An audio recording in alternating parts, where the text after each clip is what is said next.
بسم اللہ الرحمن الرحیم الحمدللہ رب العالمین والصلاة والسلام علی رسولہ محمد وعلی آلہ وصحبہ اجمعین، اما بعد۔ میرے اسلامی بھائیوں، فضیلت الشیخ سعد بن علی السلمی حفظہ اللہ کا سلسلہ دروس جو عربی زبان میں اذان اور اقامت کے درمیان چل رہا ہے، اس کی یہ 6ٹی کڑی ہے۔ آج ہم لوگ اس مجلس میں اسے اردو زبان میں سمجھنے کی کوشش کریں گے انشاءاللہ۔ میرے بھائیوں، شیخ محترم نے پچھلے درس میں خصوصی طور پر عبادات سے متعلق گفتگو کی تھی۔ چنانچہ شیخ محترم نے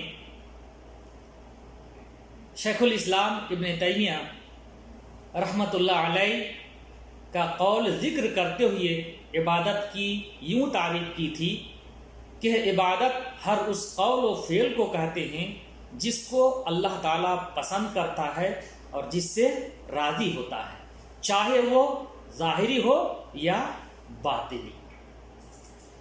اسی طرح شیخ محترم نے یہ بھی بتایا تھا کہ عبادت کی مختلف قسمیں ہیں، اور ساتھ ساتھ ایک قاعدہ بھی بتایا تھا کہ عبادت کی کوئی بھی قسم ہو، اگر غیر اللہ کے لیے بجا لایا جائے تو وہ کھلم کھلا شرک ہو جائے گا۔ اسی طرح شیخ محترم نے عبادت کی ایک قسم دعا کے سلسلے میں تفصیلی گفتگو کی تھی اور فرمایا تھا کہ دعا عبادت کی قسموں میں سے ایک بہت ہی اہم قسم ہے۔ اس تعلق سے اللہ کے رسول صلی اللہ علیہ وسلم کی ایک حدیث ہے جو ترمذی میں موجود ہے، صحیح حدیث ہے، الدعاء هو العبادہ، کہ دعا ہی عبادت ہے۔ آج میرے بھائیوں، عبادت کی ایک دوسری اہم قسم توکل کو ہم لوگ اس مجلس میں سمجھنے کی کوشش کریں گے۔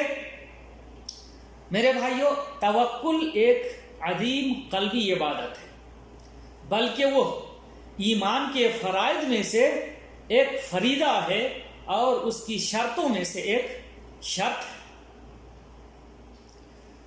اگر توکل نہیں ہے تو بندے کا ایمان مکمل نہیں ہو سکتا۔ چنانچہ اللہ تبارک و تعالیٰ نے فرمایا وَعَلَى اللَّهِ فَتَوَكَّلُوا إِن كُنتُم مُؤْمِنِينَ، کہ تم لوگ اللہ تعالیٰ پر ہی بھروسہ کرو اگر تم لوگ مومن ہو۔ ذرا تصور کیجئے، ایمان کے لیے ضروری ہے کہ توکل بھی ہو۔ اگر مومن بننا چاہتے ہیں تو اس کے لیے ضروری ہے کہ اللہ رب العزت پر توکل بھی کیا جائے مکمل طریقے سے۔ اللہ تعالیٰ کے علاوہ کسی پر توکل کرنا جائز نہیں ہے۔ میرے بھائیوں، جب ایمان کے لیے توکل اتنا ضروری ہے تو توکل کا معنی مطلب تھوڑی تفصیلی انداز میں ہم لوگوں کو سمجھنے کی ضرورت ہے۔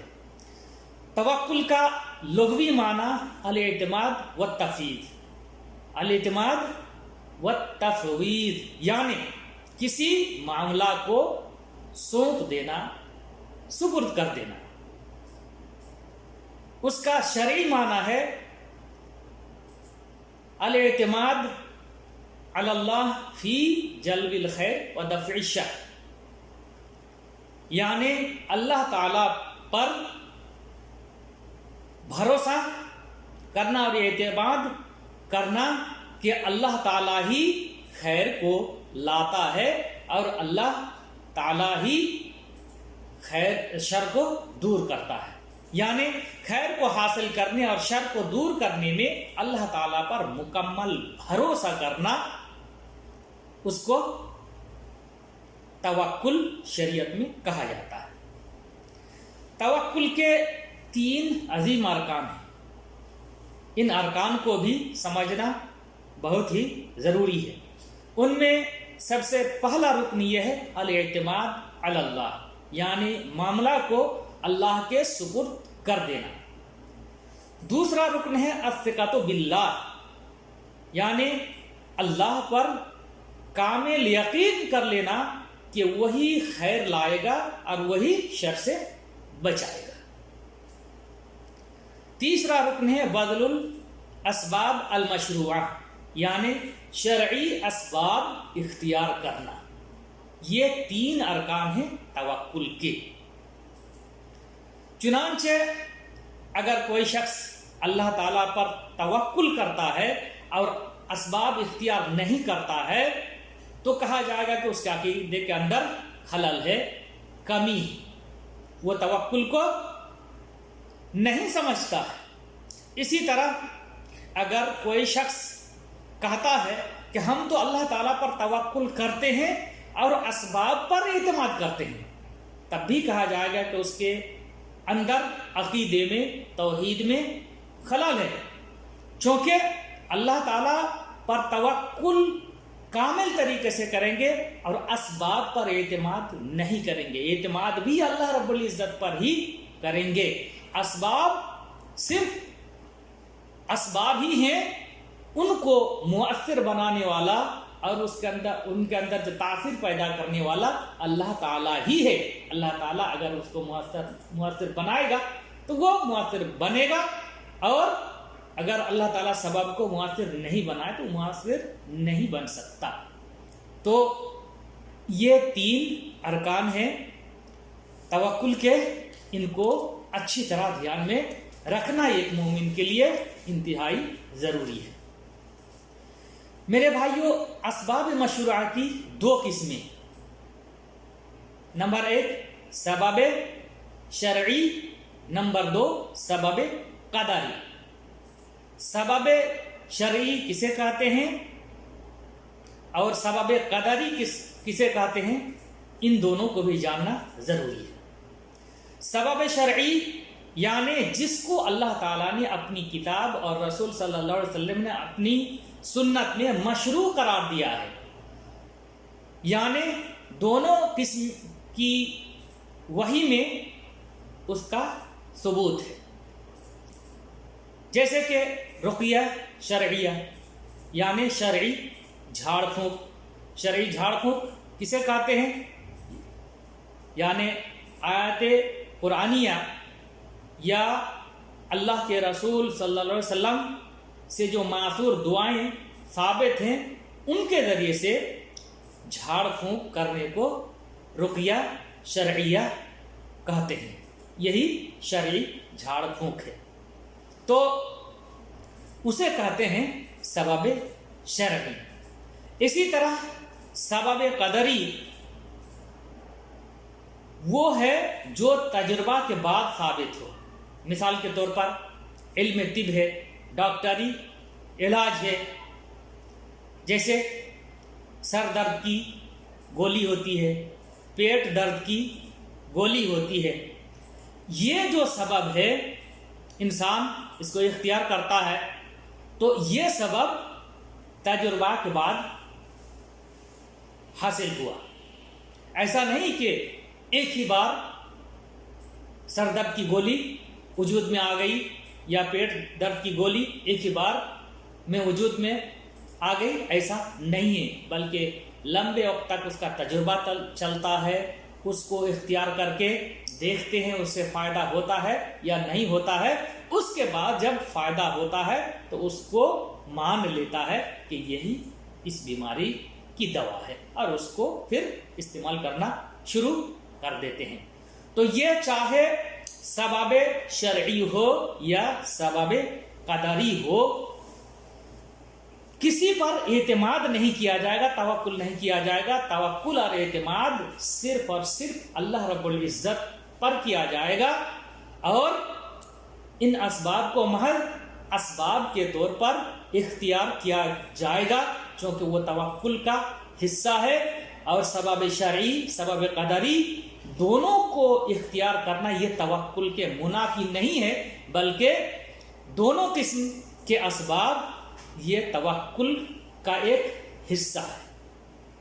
لیکن وہ سبب جس کے بارے میں پتہ ہی نہ چلے کہ وہ شرعی ہے یا قدری ہے یا وہ شریعت کے خلاف ہے تو وہ ممنوع ہے. شریعت نے اس کے اختیار کرنے سے روکا ہے، اس کا اختیار نہیں کیا جائے گا. میرے بھائیوں، توکل دراصل حقیقی مومنین کی ایک اہم صفت ہے. اللہ تعالیٰ کا فرمان ہے انما المؤمنون الذین اذا ذکر اللہ وجلت قلوبهم واذا تلیت علیہم آیاتہ زادتہم ایمانا وعلی ربہم یتوکلون الذین یقیمون الصلاة ومما رزقناہم ينفقون. اس کے بعد اللہ تعالیٰ نے بیان فرمایا اولئک هم المؤمنون حقا. ان آیتوں میں ذرا ہم سب غور کریں. انما المؤمنون، بے شک مومنین وہ لوگ ہیں، الذین اذا ذکر اللہ وجلت قلوبہم، کہ جب ان کے سامنے اللہ رب العزت کا ذکر کیا جائے تو ان کے دل ڈر جائیں، دہل جائیں.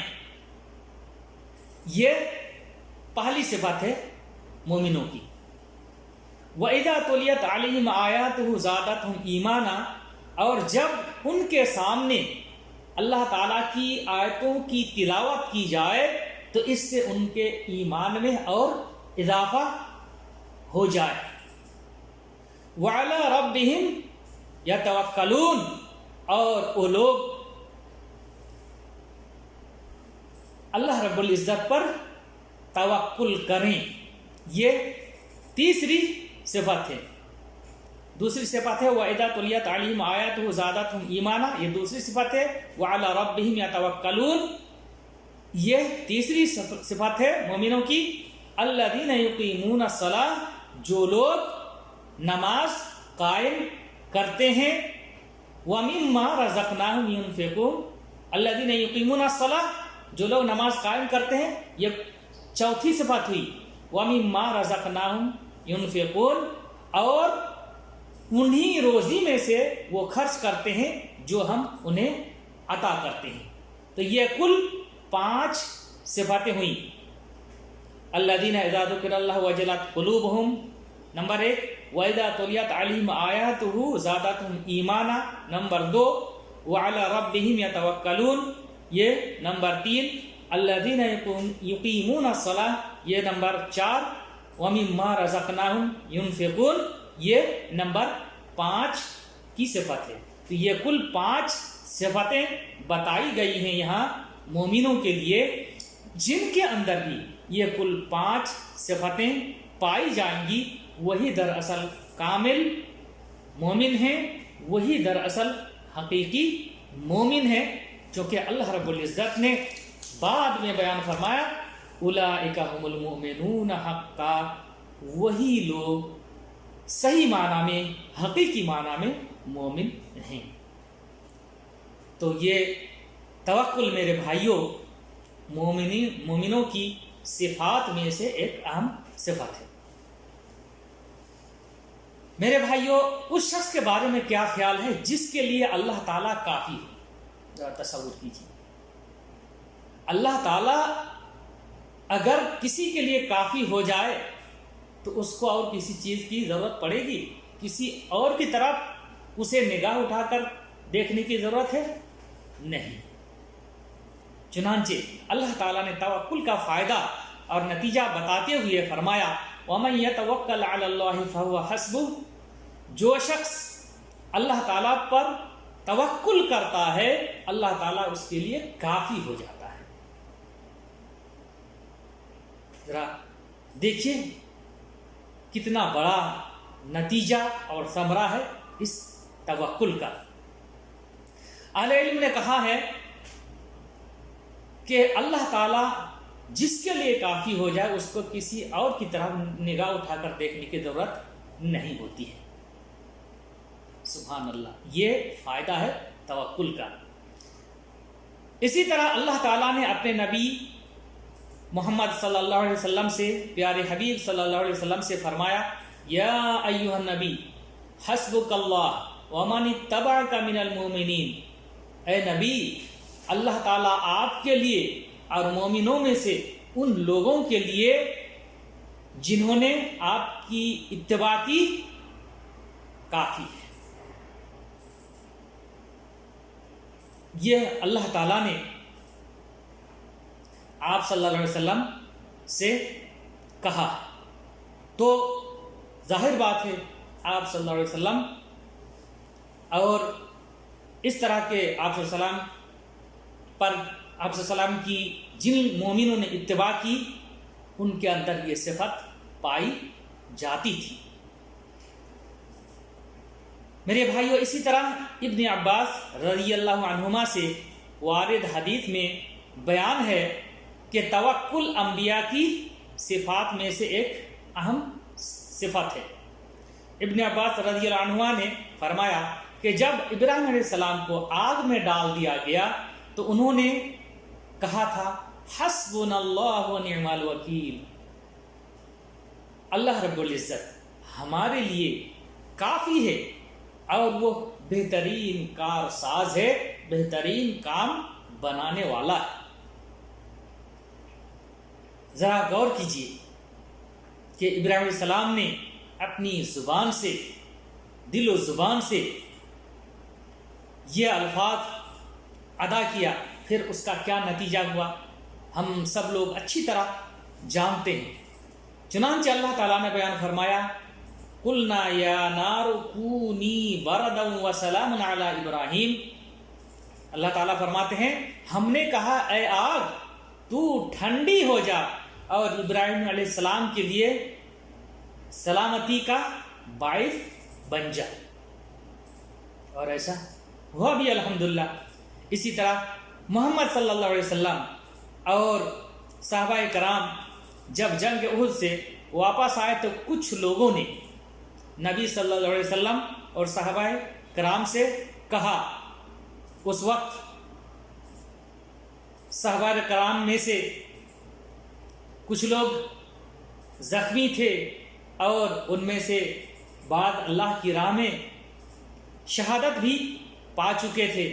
ایسے حالت میں وہ لوگ غمگین تھے، اور اسی حال میں آپ صلی اللہ علیہ وسلم سے اور صحابہ کرام سے کہا گیا کہ مشرکین مکہ لڑائی کے لیے بھرپور تیاری کر رہے ہیں، تو آپ لوگ ان سے ڈریں اور محتاط ہو جائیں۔ جب یہ خبر دی گئی تو اس سے آپ صلی اللہ علیہ وسلم کی اور صحابہ کرام کی ہمت میں کمی نہیں آئی، بلکہ ان کے ایمان میں مزید اضافہ ہو گیا اور ان کا ایمان اور بڑھ گیا۔ اور ان لوگوں نے کیا کہا؟ حسبنا اللہ و نعم الوکیل، اللہ رب العزت ہمارے لیے کافی ہے اور وہ بہت ہی بہترین کار ساز ہے، کام بنانے والا ہے۔ پھر کیا نتیجہ ہوا اس کے بعد کہ اللہ کے رسول صلی اللہ علیہ وسلم اور صحابہ کرام امن و سلامتی کے ساتھ اور اللہ کے فضل کے ساتھ واپس لوٹے، اور ان کو کسی طرح کی کوئی تکلیف اور پریشانی لاحق نہیں ہوئی۔